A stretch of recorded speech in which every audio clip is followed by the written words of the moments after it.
자, 오늘 보실 말씀은 누가복음 4장 40절부터입니다. 누가복음 4장 40절과 41절 같이 읽어보도록 하지요. 자, 해질 무렵에 이렇게 나가죠. 누가복음 4장 40절과 41절 갑니다. 시작. 해질 무렵에 사람들이 온갖 병자들을 데리고 나오매 예수께서 일일이 그 위에 손을 얹으사 고치시니 여러 사람들에게서 귀신들이 나가며 소리질러 이르되 당신은 하나님의 아들이니이다. 예수께서 부르짖으사 그들이 말함을 허락하지 아니시니 이는 자기를 그리스도인 줄 알미더라. 우리 주님께서 병자들에게 일일이 손을 얹으시면서 안수하시고 고치셨다는 거죠. 자, 이것은 우리 예수님과의 접촉을 통해서 어떤 능력이 흘러 들어가는 것을 암시하는 장면입니다. 자, 당시 예수님 앞에 나오게 됐던 사람들은 스스로는 귀신을 내쫓을 능력이 없고 스스로의 힘으로는 병을 몰아낼 능력이 없었던 거죠. 그래서 거기에 사로잡혀 있었던 거고 말입니다. 그렇지만 예수님과의 접촉을 통해서 거기에서 능력이 흘러 들어가니까 귀신들이 막 비명을 지르면서 떠나가고 병들도 떠나가는 역사가 일어나게 된 거죠. 제가 높아심에서 조금 말씀드리는 건데 아무한테나 내가 잘 모르는 사람한테 안수기도 받으시면 안 됩니다. 그 사람에게서 영적으로 뭐가 흘러나올 줄 몰라요. 그러니까 입으로는 굉장히 신령한 것처럼 얘기를 하지만 사실은 악령이 충만한 사람들이 있거든요. 말을 들어보면 굉장히 신령한 것 같아요. 체험이 넘치죠. 그런데 가만 보면 그분의 삶이 너무 악한 게 많아요. 그러면 지금 그분 안에 충만하게 어떤 움직이고 있는 것이 성령이 아니라 악령일 가능성도 높은 겁니다. 그래서 그런 사람들이 손을 대고 안수 기도를 하면 위험한 일이 생기는 거예요. 그래서 특히 기도원 같은 데서 내가 잘 모르는 분인데 안수 기도해 주겠다 그러면 받으시면 안 되는 거예요. 그거 큰일 나는 겁니다. 잘못하면. 자, 참된 능력은 우리 예수님으로부터만 오는 겁니다. 물론 사람이 때로는 통로가 될 수 있지만 결국은 그것도 예수님의 능력이 그 사람을 통해서 흘러나와야 이제 그게 진짜인 거죠. 그러니까 우리는 늘 능력의 근원이 되시는 예수님께 간구해야 됩니다. 이 시간 주님께서 친히 성령으로 제게 찾아오셔서 저에게 안수해 주시고 주님의 손을 얹어 주십시오. 여기서 주님은 일일이 손을 얹어서 치유하셨다라고 되어 있는데 저는 이 부분을 보면서 우리 예수님의 좀 정성 어린 마음이랄까 그런 것을 좀 보게 됐어요. 누구도 하찮은 사람 없는 거죠. 누구도 예수님 보실 때 귀하지 않은 생명이 하나도 없는 겁니다. 그러니까 우리 주님께서 우리를 정말 인격적으로 대우하시고 한 사람 한 사람을 귀중하게 여기시는 거거든요. 오늘 이 시간 우리가 주님 앞에 친히 손을 얹어달라 간구할 때 주님께서 이 자리 가운데 성령으로 친히 찾아오셔서 우리에게도 손을 얹어주시는 역사가 나타나게 되기를 바랍니다. 자, 42절부터 44절로 갑니다. 날이 시작. 날이 밝음에 예수께서 나오사 한적한 곳에 가시니 우리가 찾다가 만나서 자기를 떠나시지 못하게 만류하려 하매 예수께서 이르시되 내가 다른 동네들에서도 하나님 나라 복음을 전하여야 하리니 나는 이 일을 위해 보내심을 받았노라 하시고 갈릴리 여러 회당에서 전도하시더라. 자, 예수님은 언제나 당신께서 보내심 받은 이유를 생각하시는 분이셨습니다. 43절에 내가 다른 동네에서도 복음을 전해야 되는데 나는 이 일을 위해서 보내심을 받았기 때문이라 말씀하셨어요.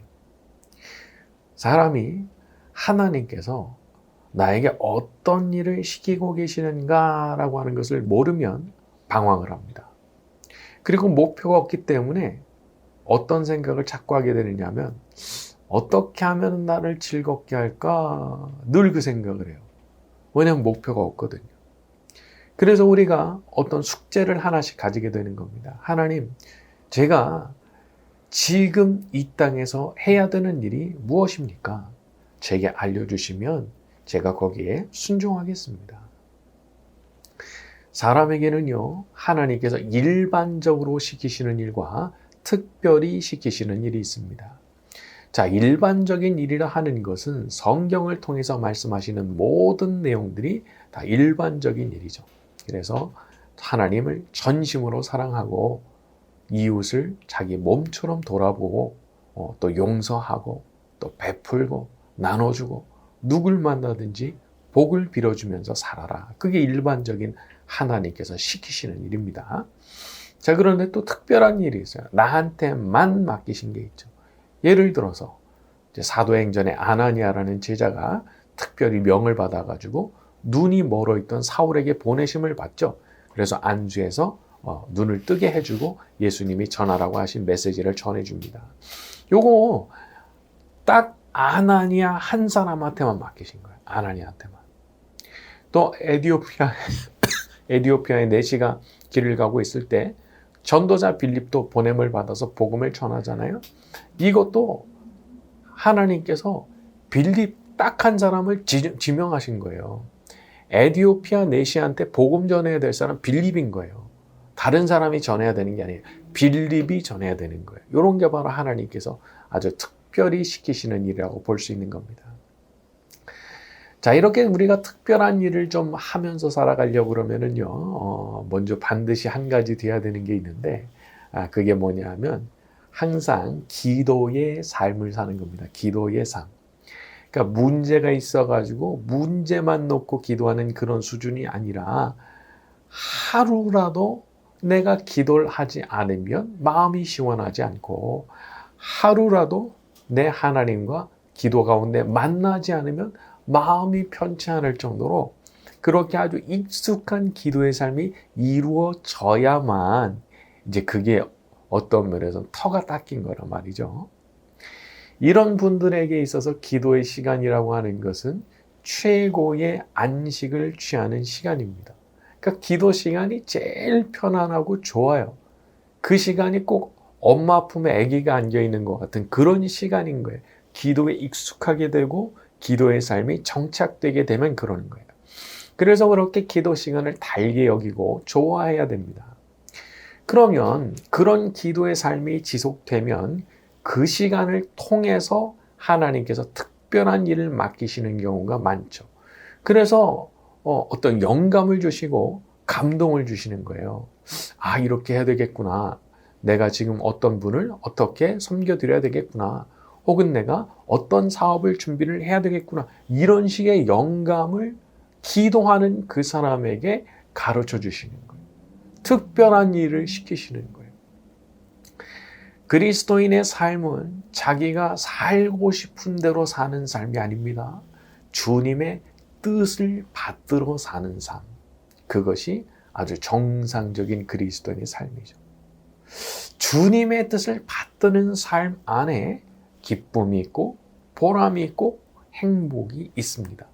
이게 참 세상적 관점에서 보면은 그게 뭐가 즐겁냐 싶을지 모르지만 자기는 알아요. 그 순종의 발걸음을 주님이 기뻐하시기 때문에 보이지 않는 곳에서 성령께서 너무 기뻐하시는 그 기쁨이 나한테도 막 흘러 들어오거든요. 거기에 순종의 맛이 있는 거예요.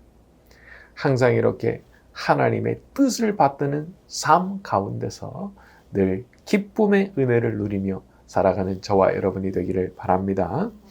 자, 누가복음 5장으로 넘어갑니다. 1절부터 7절까지 갈까요? 시작.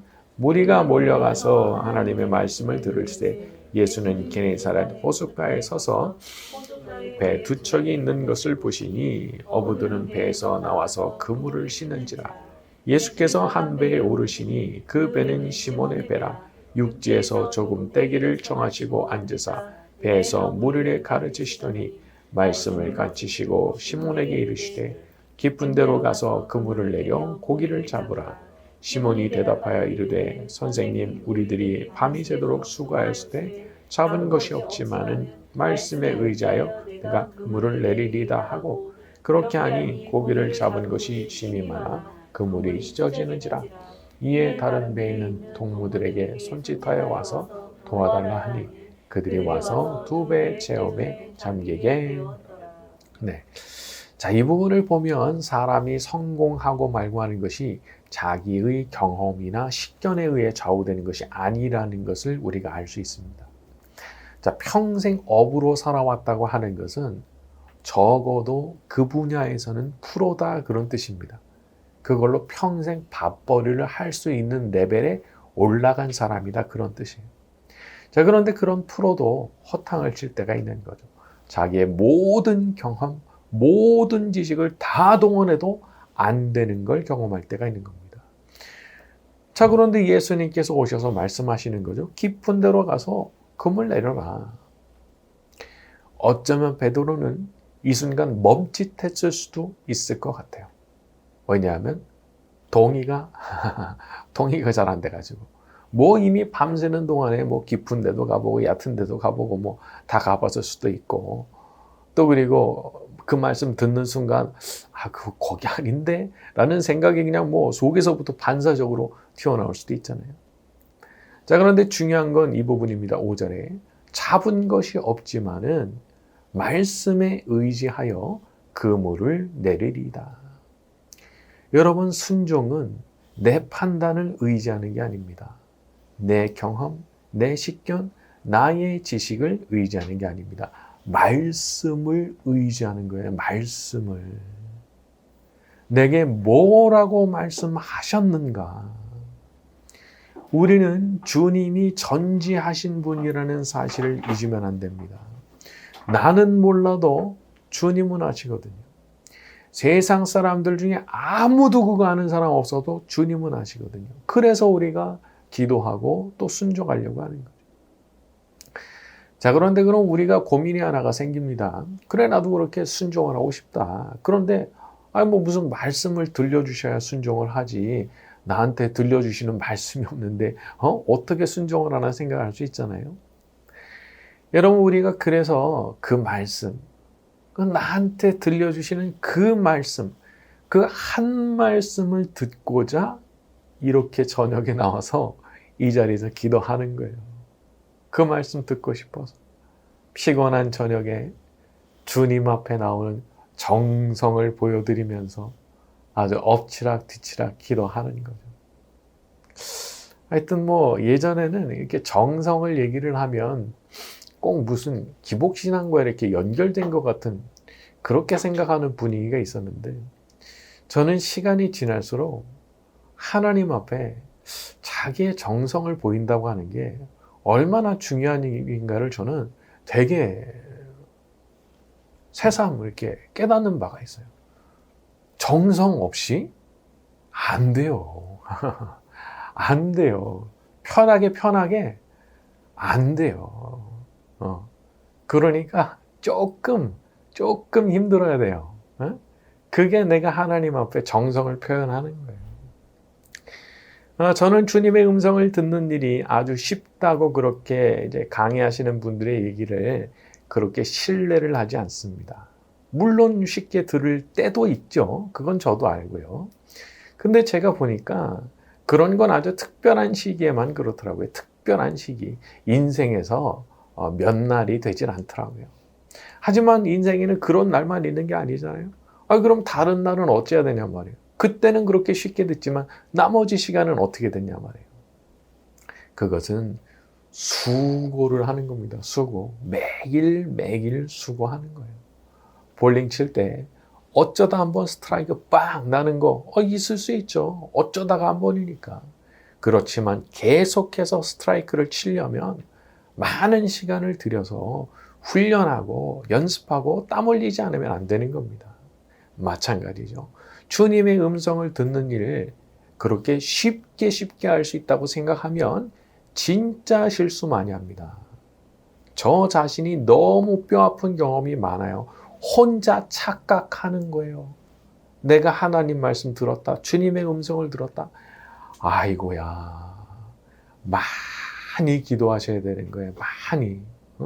많이 기도하는 가운데 부르짖기도 하고 눈물도 흘리고 막 끙끙 앓는 신음도 내다가 어느 순간 기도를 그렇게 하다 보면 모든 기도가 딱 멈추면서 침묵으로 딱 들어가는 순간이 옵니다. 기도가 저절로 멈춰요. 딱 멈춰요. 그냥 침묵으로 딱 들어가요. 그러면서 마음이 평온해지죠. 그런데 그때가 바로 주님의 음성이 들려오거나 혹은 어떤 영감이나 감동이 주어지는 때가 많은 때죠. 그러니까 보면 그 지점에 도달을 안 했는데도 자기 마음속에서 불쑥 뭐가 솟아오른다고 해서 주님의 음성이다. 이러면 이제 실수를 많이 하게 되는 거예요. 그리고 스스로 시험에 들고 그걸 이제 또 남들한테 말하잖아요. 그럼 남들도 막 같이 시험에 드는 거예요. 그러니까 기도를 계속 해야 돼요. 양으로 승부해야 돼요. 계속 기도를 하다 보면 어느 순간 딱 멈추면서 침묵하게 되는 순간이 오고 그 순간에 딱 도달하면 그제서야 이제 거기서 어떤 영감이 주어지는 경우가 많고 하나님 주시는 음성이 들려오는 경우가 많고 이제 그렇다는 거죠. 그리고 그 순간에 딱 도달하게 되잖아요. 그러면 그 순간이 얼마나 달고 좋은지 몰라요. 아주 기도의 맛이 거기에 있어요. 오늘 내가 기도를 성공적으로 마쳤구나. 그런 느낌이 이제 그때 생겨나게 되는 거예요. 자, 오늘 이 시간 우리가 그렇게 기도하는 가운데도 주님의 음성이 들려오는 역사가 나타나게 되기를 예수님의 이름으로 축원합니다.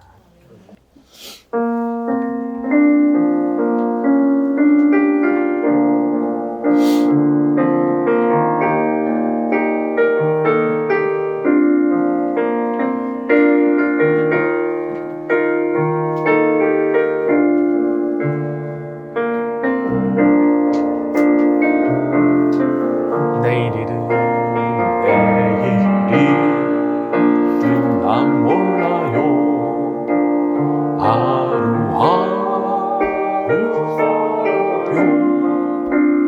불행이 나요 행함도 내 뜻대로 못해요. 험한 길 가고 가도 끝은 없고 네요. 주님 예수 발레비사 내 손 잡아주소서.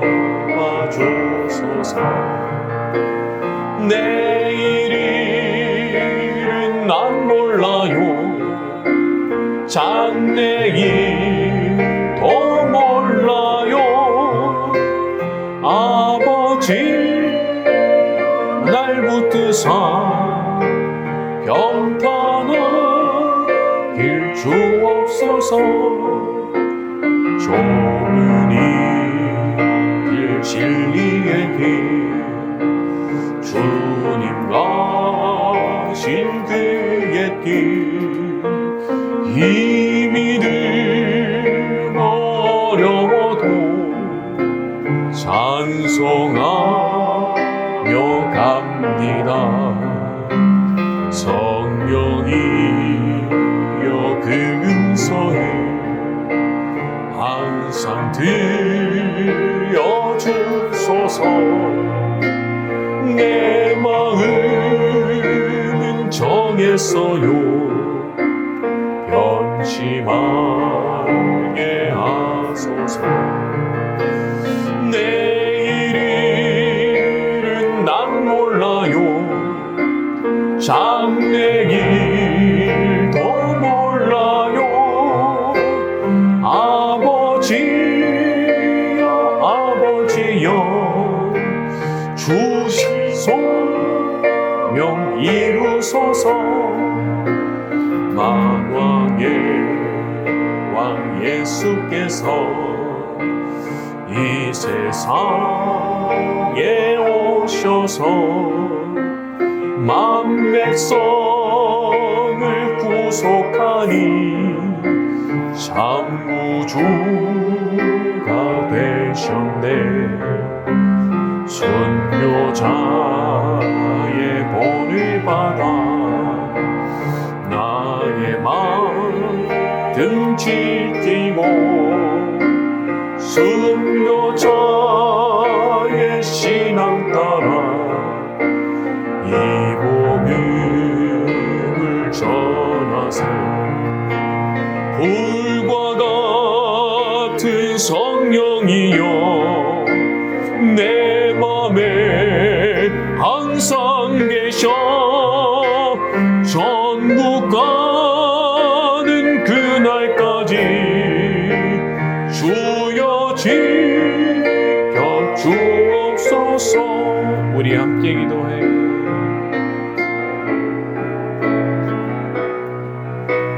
우리 함께 기도해. 주 앞에 나와 무릎 꿇고 긍휼 베푸시는 주 하늘을 향해 두 손 하늘 문이 열리고 은혜의 빗줄기 이 땅 가득 내리도록 마침내 주 오셔서 의의 빗줄기 우리 위에 부시도록. 우리 함께 기도해. 우리 함께 기도해. 주 앞에 나와 무릎 꿇고 긍휼 베푸시는 주 하늘을 향해 두 손 들고 하늘 문이 열리고 은혜의 빗줄기 이 땅 가득 내리도록 마침내 주 오셔서 의의 빗줄기 우리 위에 부시도록. 하늘 문이 열리고 하늘 문이 열리고 은혜의 빗줄기 이 땅 가득 내리도록 마침내 주 오셔서 의의 빗줄기